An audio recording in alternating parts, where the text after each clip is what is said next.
guys, how are you doing? I hope you are well, blessed and kept of the Lord. And guys, it's the time again of making amazing recipes. If you are new here, karibu sana. If you are a returning subscriber, then you are the best. And guys, I hope your weekend was well. Happy Father's Day to all you dads out there. And so I made these ribs. I intended for this video to go up on Sunday, but I'm so sorry guys, but let's get straight into this video of making this amazing yummy rosemary barbecue pork ribs. Guys, I guarantee you greatness, fall off the bone ribs. These ribs are just great, but you have to have some patience. And so guys, what we're going to need is some pork ribs, some rosemary, garlic and ginger, barbecue sauce, soy sauce, some tomato paste. For the spices, we're going to need paprika, thyme, cayenne and some cumin. Paprika is the ultimate spice that I say you shouldn't miss. So guys, I'm going to begin with making the dry rub. So we're going to have some paprika in my bowl, some cumin, some cayenne, but a little bit of it, and some thyme. Once you've added in your thyme, give it a nice stir and then add your salt to taste, salt that you know will be enough depending on the ribs that you want to have. So let's give that a good mix and set it aside. So we're going to be making the wet rub. So in a bowl, I'm going to add some garlic and ginger. And guys, remember that the ingredients are always in the description box. Some soy sauce, just a little bit of it for the color, and some lemon. Now you can use vinegar instead of lemon, but I really advise that you use lemon for this. It just makes the meat so juicy. Oh my goodness guys, this was so yummy. So we're going to begin off with applying the wet marinade on the pork. And guys, there's a part that I didn't show you. I actually removed some membrane on the ribs, but it was done at the butcher, so that's why you won't see it, but I did. But the next thing, that after applying the wet rub, we're going to now apply the dry rub generously. Guys, do it generously, ensure that everywhere is coated, and this is what you want to have. So we're going to put it on my foil lined. I know that there are people that don't want to do it that way, but this will save you a lot of cleaning. And then in that place, or rather in the bowl or the container you use to make your ribs in the oven, add in your fresh rosemary. You can use dry, but fresh rosemary will just give you a better taste. Like, oh my goodness guys, kindly follow this recipe exactly as I'm doing it, and trust me, this will be your dish for life. So we're going to set it in the oven and let it cook at 180 degrees for a good 2 hours. While that is cooking, guys, let's make the sauce. So on our pan, we just have some oil, and the onions we're going to cook until they are golden brown. Not burnt, but a good golden brown. Please keep an eye on it. Once the onions have cooked to a nice golden color like you can see now, we're going to add in our garlic and ginger. Give this a nice stir. Ensure that everything is well incorporated. Like I always say guys, that good food takes patience. I mean, you can't rush this. Then in that, I'm going to pour in my barbecue sauce. Now you don't have to use the barbecue sauce that I'm using. Whichever sauce you have, please use that. Even an homemade barbecue sauce is still okay. So I stirred that in, and then I also added a little bit of water so that everything cooks down well. So once I added some water, I just give that a good stir and let it cook for a few minutes. Next, I added a little bit of soy sauce for the color.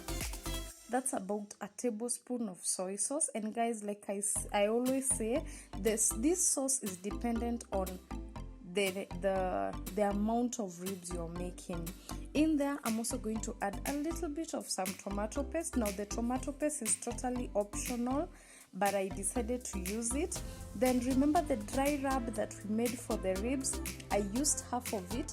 The remaining half, I'm going to put it in my barbecue sauce. Now, the reason why you add in there is so that the what can I say, guys? I'm missing my words, I'm so sorry. But you just want everything to marry in together, to cook well, because this sauce will determine how your ribs will come out. So ensure that everything is well balanced. Ensure that nothing is overpowering the other as you're cooking it down. And guys, this is what you want to have, a thick, nice consistency.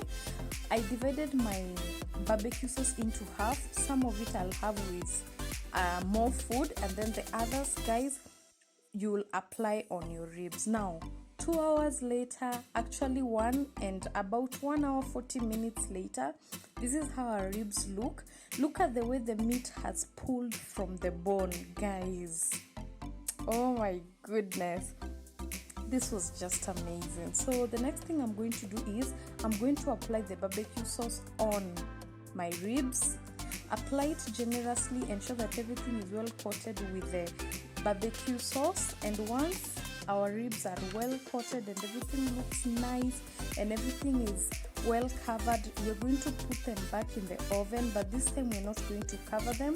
We're going to put them as they are in the oven for an extra 30 to 40 minutes. Now mine stayed in there for an hour and they came out amazing. So as our ribs are cooking, on the last stage we are going to be making some Lynnoise potatoes. I love Lynnoise potatoes because they're yummy. Potatoes are the most diverse carbohydrates ever. Like, you can have it in so many different forms. So guys, let me show you how I made my Lynnoise potatoes. So I used this cutter to cut my potatoes, and what I did is this cutter will just give the potatoes extra shape rather than using a plain knife, or you can use a serrated knife. And guys, look at that. The way they came out is just amazing. I mean, we all love food that looks good. So guys, that's what I ended up with, potatoes that I've cut with plain knife or the serrated. Please don't feel the pressure of using a serrated knife. Whatever you use, it's great. So since our oil has heated up well, I'm going to dry off any excess water on the potatoes. And once everything is well and dry, we put our potatoes in our hot oil. So we are going to deep fry this until they are ready. Deep fry them until they are the way you like them, but they should be ready because you're not going to be cooking them again. So do not overcrowd your pan, but just let them cook well. As our potatoes are cooking, guys, we're going to be multitasking.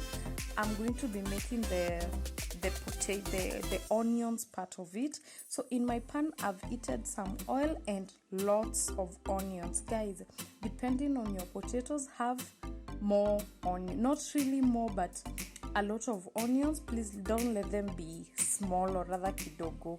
Now, to help my potatoes to cook down, I added in a little bit of oil, of salt in them, so that the onions can cook well and sweat enough. As our onions are cooking down, let's remove our potatoes. Guys, remember to multitask, and also remember to keep an eye on your potatoes so that they do not overcook, but they come out crispy on the outside, and on the inside they are well cooked. But guys, that's how they look. So what I did is I repeated the same process for all my potatoes until my potatoes were done. So that's how our onions look after a few minutes. And what I'm going to do at this stage is we are going to use some dania stem.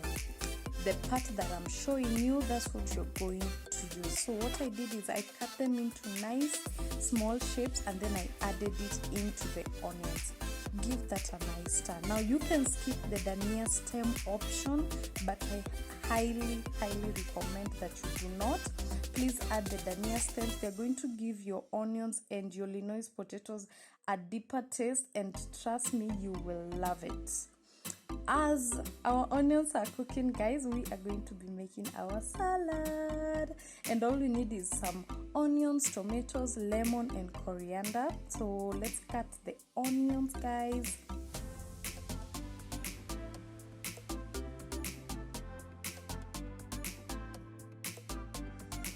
So I recommend that you cut the onions into nice small pieces, or dependent on how you want your salad to look.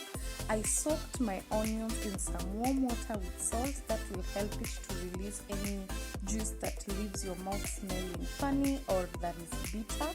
Then we're going to cut our tomatoes. Next is our coriander. Just slice it into very nice small cuts, and that's how it looks. So once your potatoes have stayed in the warm water for like 5 minutes, rinse them with some cold water and then add them in your salad bowl. The next thing we're going to do is we're going to put in a little bit of lemon. Now the lemon is optional, but I also highly recommend that you use lemon. A little bit of salt, give that a nice stir, and we are done, guys. That's all you need for your salad, guys.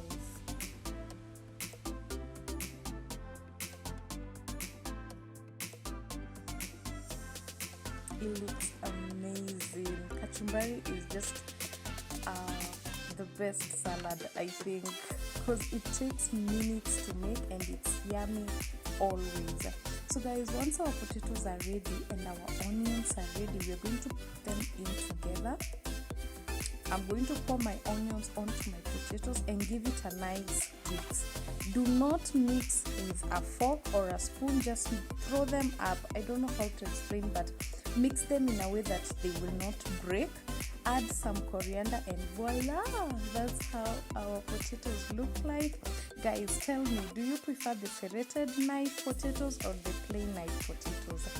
Now guys, an hour later my ribs were out, and guys, I just want to give you a close-up look of what these ribs look like. They were so juicy. They were so yummy, guys.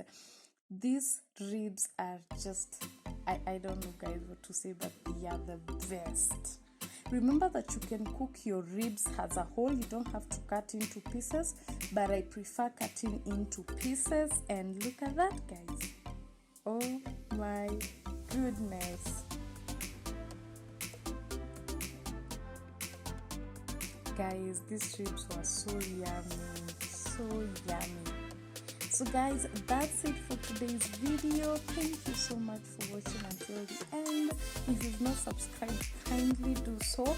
Please remember to try out this recipe and tag me on Instagram. My Instagram handle is right here below. Tell me how it turns out. And guys, see you in our next video. Remember to give this video a huge thumbs up. See you in the next one. Stay blessed, guys. Bye.